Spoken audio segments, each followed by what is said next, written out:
Pika 2. Kalojmë te njoftimet. Njoftoj se në kuvend është depozituar projekt ligji për buxhetin e vitit 2026 nga Këshilli i Ministrave dhe një kërkesë për interpelancë urgjente mes vëndës kryeministren dhe ministren e infrastrukturës dhe energjisë nga grupi parlamentar i Partisë Demokratike, secili i kam kthyer përgjigje me shkresën numër 3227 fraksion 1 protokollit datë 5/11/2025.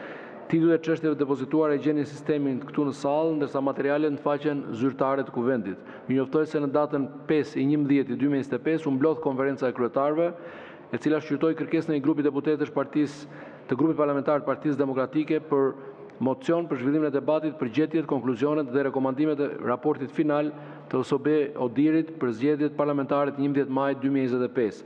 Në konferencën e kryetarëve u arrit mirëkuptimi që kjo çështje të shqyrtohet në seancën plenare të datës 11 dhjetor 2025. Gjithashtu në konferencën e kryetarëve, në lidhje me kërkesën e një grupi deputetësh të grupit parlamentar të Partisë Demokratike për mocion për zhvillimin e debatit mbi problematikat e konstatuara nga raporti vjetor i Departamentit të Shtetit mbi klimën e investimeve në Shqipëri, u dakordësua që ky mocion të zhvillohet në fillim sesionit tjetër parlamentar, pra sesionit dytë parlamentar të kësaj legislature, në të njëjtën seancë me diskutimin e raportit detajuar Këshillit të Ministrave për procesin e integrimit sipas parashikimit në nenin 103 fraksion 1.1 e rregullores.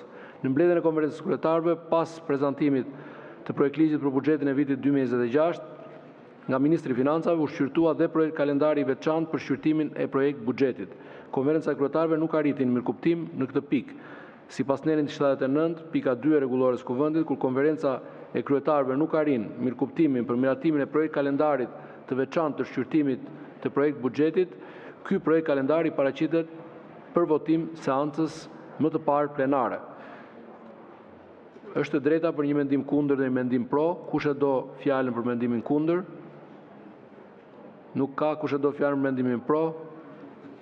Nuk ka. Kalojmë procesin e votimit. Zoti Balla. Për kalendarin e veçantë të shqyrtimit të projekt buxhetit.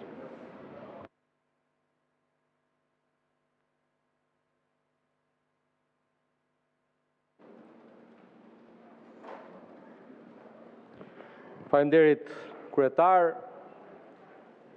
Në emër të grupit parlamentar të Partisë Socialiste, dua sot të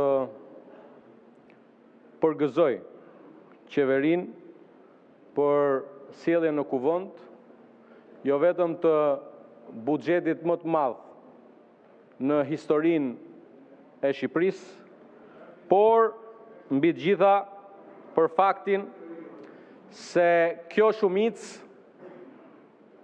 kryeministri dhe qeveria e mbajtën fjalën që u dhan pensionistëve dhe që populli shqiptar na besoi në shumicë si asnjëherë tjetër në 11 maj për të rritur me këtë buxhet që miratojmë në fund të këtij procesi që nis sot të pensioneve në këtë vend.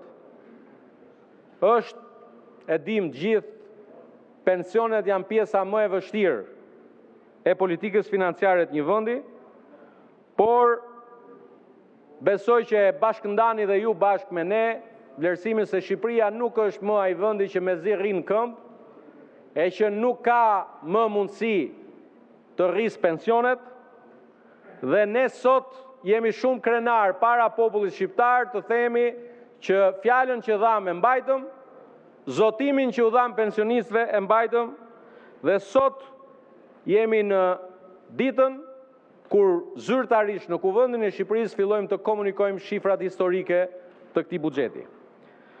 Pensionistët jo vetëm që do të marrin në muajin dhjetor bonusin e fundvitit që tani më e kemi kthyer në traditë, por do të kemi edhe një rritje të shtrirë për gjatë 12 muajve të vitit 2026 dhe konkretisht sipas kategorive në fund të këtij mandati historik që shqiptarët na kanë besuar, të arrijmë që pensioni mesatar të shkojë si më poshtë.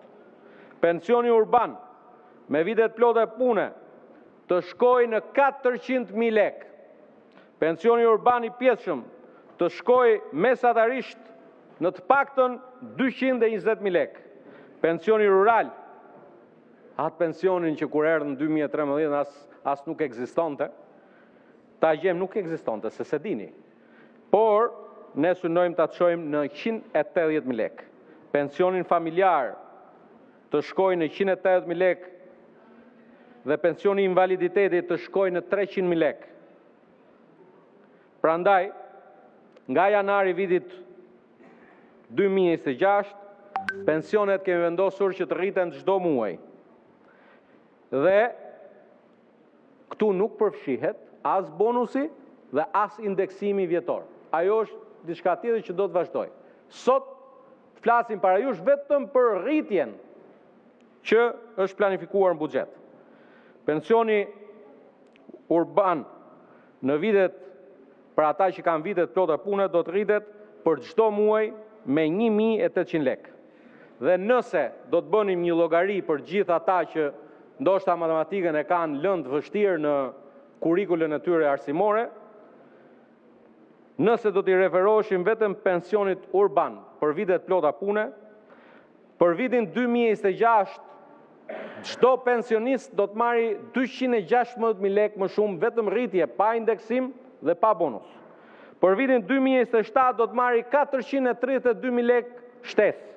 Për vitin 2028 do të marrë 648.000 lekë dhe për vitin 2029 do të marrë 864.000 lekë më shumë. Të thëna gjitha këto, fal kësaj qeverie, ky pensionist në fund të këtij procesi do të ketë marrë 2.160.000 lekë më shumë se sa merr deri tani. Kjo është për pikën e parë. Për pjesën tjetër, besoj që e bashkëndajmë edhe lajmin tjetër të mirë.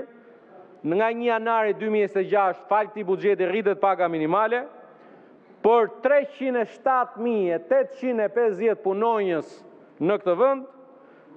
Do të shkojë rroga minimale 500 euro. Dhe nga ajo që do të lexonin në buxhetin e shtetit, jo vetëm pensionistët do të marrin 100 milion euro më shumë, në 2027, siç u thash, do ta dyfishojmë në 200 milion e me radhë, dhe totali i rritjes buxhetore, mbështetjes buxhetore për pensionistët shkon 1.7 miliard euro. Sa i përket pagave, jo vetëm paga minimale, janë dhe një sër pagash të tjera në sektorin shtetëror. Jam shumë krenar si kryetari i grupit, por si ish ministri i Brendshëm, të jap dhe lajmin e mirë punonjësve të policisë shtetit, të Gardës Republikës, që ajo që nuk e arritëm dot një vit më parë në rritjet e pagave tyre, ndodh në buxhetin e shtetit të vitit 2026. Në përfundim të kësaj hyrje që kishte të bënte me debatet që kemi zhvilluar në konferencën e kryetarëve, informoj kuvendin se Ministri i Financave të Republikës së Shqipërisë bëri prezantimin siç përcakton rregulloria, ligji për menaxhimin e buxhetit në konferencën e kryetarëve, dhe kalendari synon që buxheti të diskutohet në parim në seancën e datës 19 nëntor dhe në seancën e datës 11 dhjetor duhet të votohet nën për nën dhe në tërësi. E prandaj i takon komisioneve parlamentare që javën e ardhshme të fokusohen tek aktiviteti i tyre në komisione me ministrat përkatës sa i përket miratimit në parim të buxhetit, për të rikthyer menjëherë pas datës 19 dhjetor për ta diskutuar, miratuar në komisione nën për nën dhe në tërësi, për t'i hapur rrugë miratimit të këtij buxheti brenda afatit përcaktuar nga ligji për menaxhimin e buxhetit, që është 15 dhjetori. Koha në dispozicion është koha mjaftueshmërisht e pranueshme për diskutimin e këtij buxheti.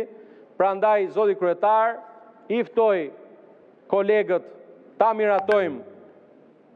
miratojmë kalendarin e posaçëm të këtij buxheti, duke votuar për kalendarin, duke votuar për këtë buxhet, votoni edhe për prindrit tuaj pensionistë, votoni për gjithë ata pjesëtar të administratës publike që mezi presin rritjen e pagave.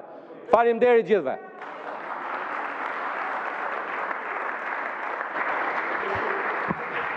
Faleminderit.